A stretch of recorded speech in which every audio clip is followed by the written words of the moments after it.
Hello, church. Good morning, good afternoon, whatever time it is for you. It's Josh Turner out here in Washington. I'm not out with the big boy out in the field.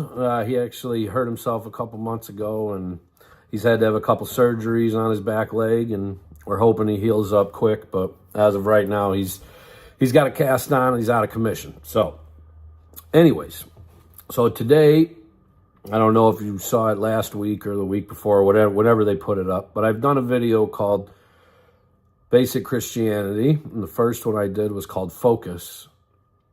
So this one is Basic Christianity, and it's called Sit. Now for dogs, in the dog world, I guess that's where dogs would exist, in the dog world. So for dogs, sit is a command that they learn pretty easily. And one of the reasons for that is because it's one of the commands that we as the human, we say over and over and over again. So we tell dogs to sit all the time.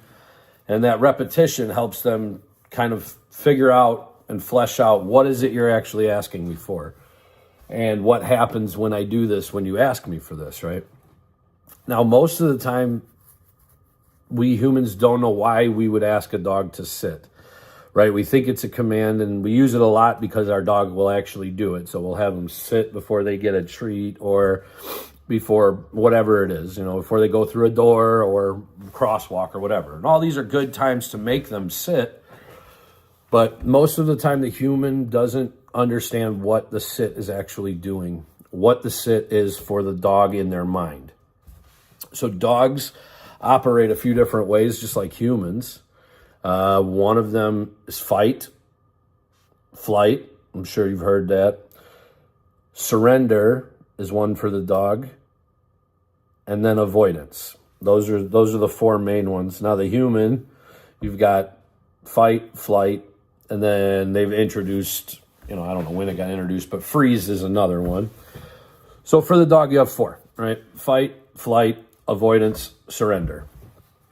Now, one of the things that we humans don't do very well, that the dogs learn very quickly, is surrender. So dogs have to learn to surrender to things that are higher in the pack, stronger, make better decisions, more balanced. You have to surrender to whatever their will is. And that's how packs run. But how does this work for the human, right? So for the human, one of the problems we have with being a Christian, not just surrendering to God or surrendering to Jesus, but surrendering to His will. And so with a dog, when I ask a dog to sit, what I'm actually asking it to do is to take itself out of the position of being able to move forward. So whether that's walking forward or running forward, I'm asking for it to take itself out of a position where it can avoid me or where it can fly away. So I'm asking that dog to put themselves in a position to where the two options are fight or surrender. So if I was to put pressure onto a dog, and by pressure what I mean is I'll take up its space, I'll get myself a little bigger, I might stare directly at it. When I do these things, it'll make the dog anxious and uncomfortable. And he's not sure what he's doing. So he'll start offering me different things to figure out, how do I get this pressure to stop? So he might lick his lips a little bit. He might turn his head and kind of look at me sideways. He might duck his head. He might even roll all the way over onto his back and show his belly. But what I'm actually asking him to do is surrender to the idea that my will is what we're going to follow, not yours. And so I say all that about the dog to get into this. The Christian, once we focus on Jesus and we are focused on God, one of the hardest things that's hard for us is sitting. You don't have to run. You don't have to chase. You don't have to be active all the time. Sometimes what God requires of you is to sit and just wait. So when I help people learn how to walk their dog, one of the things that I try to teach them is there's a point on your walk where you and your dog should just go off to the side in the grass and sit down. and just watch the world go by for like 5, 10, 15 minutes. What this tells your dog is a couple things. The leash doesn't mean we always have to be moving. Being outside together doesn't mean we always have to be doing something. And sitting and watching the world is doing something. That is an activity that we do together. See, as Christians, when we get very focused on God and we get gung-ho about it, sometimes what actually happens is we stop listening to God's will for us, and instead we start focusing our will on godly things. That's not the same. I know it might sound the same, right? And it doesn't mean that focusing our will on godly things is a bad thing. But it doesn't mean that it's God's will.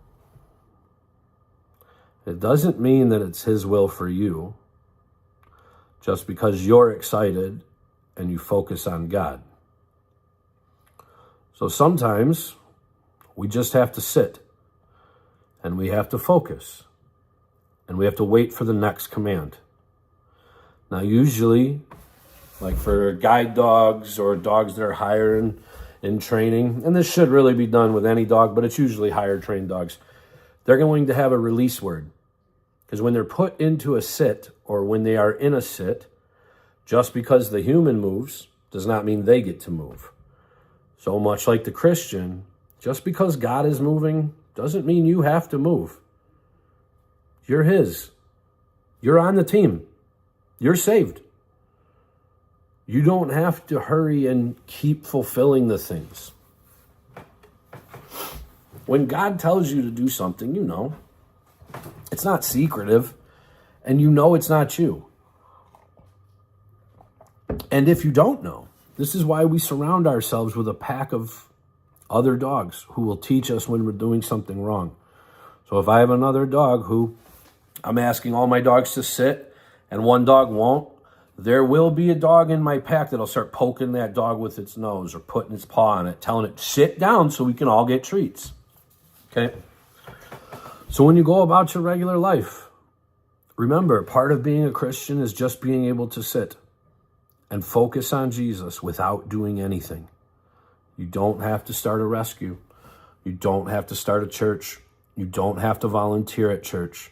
You don't have to run yourself ragged for Jesus. You have to focus on Him, and you have to love the people who come in contact with you. Sometimes sitting is what's required, especially if you just got through being scarred by something, whether that be a divorce, a church that kicked you out, you just leaving a church, whatever it is. Sometimes you just need to sit with God and focus on Him until you remember that it's okay just to sit with Him. You don't have to prove that you're His child. He knows you're His child. Much like my dogs don't have to prove they're in my pack. I know they're in the pack, and they know they're in the pack. You have to sit and wait for my release word. The release word for the dog means now we can stop doing what we were doing and move forward. But we'll get to the release word next time, because all of us Christians should understand what our release word is. So next week or whenever they put me up again, we'll get to the release word. But for the time being, or until we hear from each other again, think about these two things. Focus on Jesus. Whatever is happening, focus on Him. He will bring light to that situation. It might not be light that you completely understand, but it won't make it worse. And if it is making it worse, it's not Jesus' will you brought there. It's your will. Focus on Jesus and then sit with Him. That doesn't have to be prayer. Okay? I'm not great at praying. A lot of times I recite the Lord's Prayer as many times as I can until I either fall asleep or I think I've covered my bases. And when I say cover my bases, what I mean is I don't know what to pray for. I don't know what to do. I'm not sure what the next step is. So I'm just telling you, I'm going to sit here until you give me my release word. I love you, and I know you're in control. So practice sitting. After you learn to focus, practice sitting with Jesus. Sitting with Jesus is never going to go wrong. It might hurt sometimes because, you might get some information or you might start thinking about things that you got to work on. but it's always going to be beneficial. So, basic Christianity. Focus, sit. All right, next week or next time, the release word. I love you all, church. Go in peace.